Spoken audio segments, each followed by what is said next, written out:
Hey everyone, in this video I want to show you how to use text columns in Excel.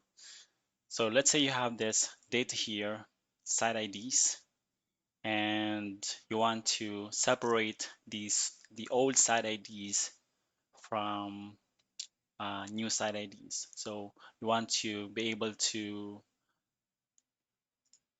basically put them in two different columns. So what you can do is highlight the data and go to data tab to the data tab and select text columns and select delimited, click next. So since the two information is being separated by a forward slash, you can use forward slash. So as you can see, I'm using forward slash here, and you can see there is a data preview that you can see here, and you go ahead and click next. And here you have a option to basically select the destination cell. So I'm going to select this, and then so that would be B2, and click finish. So now I have the old site ID and new site ID separated by two different, in two different columns.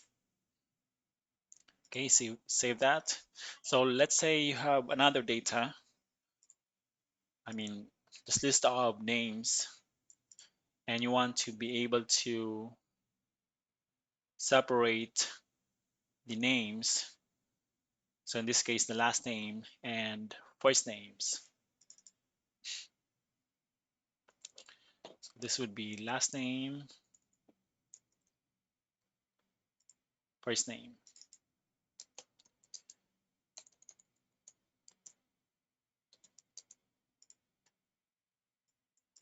So you just select the data, go to data again, the data tab, text columns, and select the limited.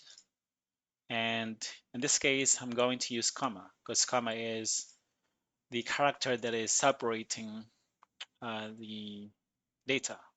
So the last name and first name. I'm going to click next, and then I will specify the destination, in this case H2, and then click finish. So I have now separated the last names and first names. So that's how you can use text columns in Excel. So I hope that you found this video useful. If you have, please like and subscribe, and I'll see you on the next one.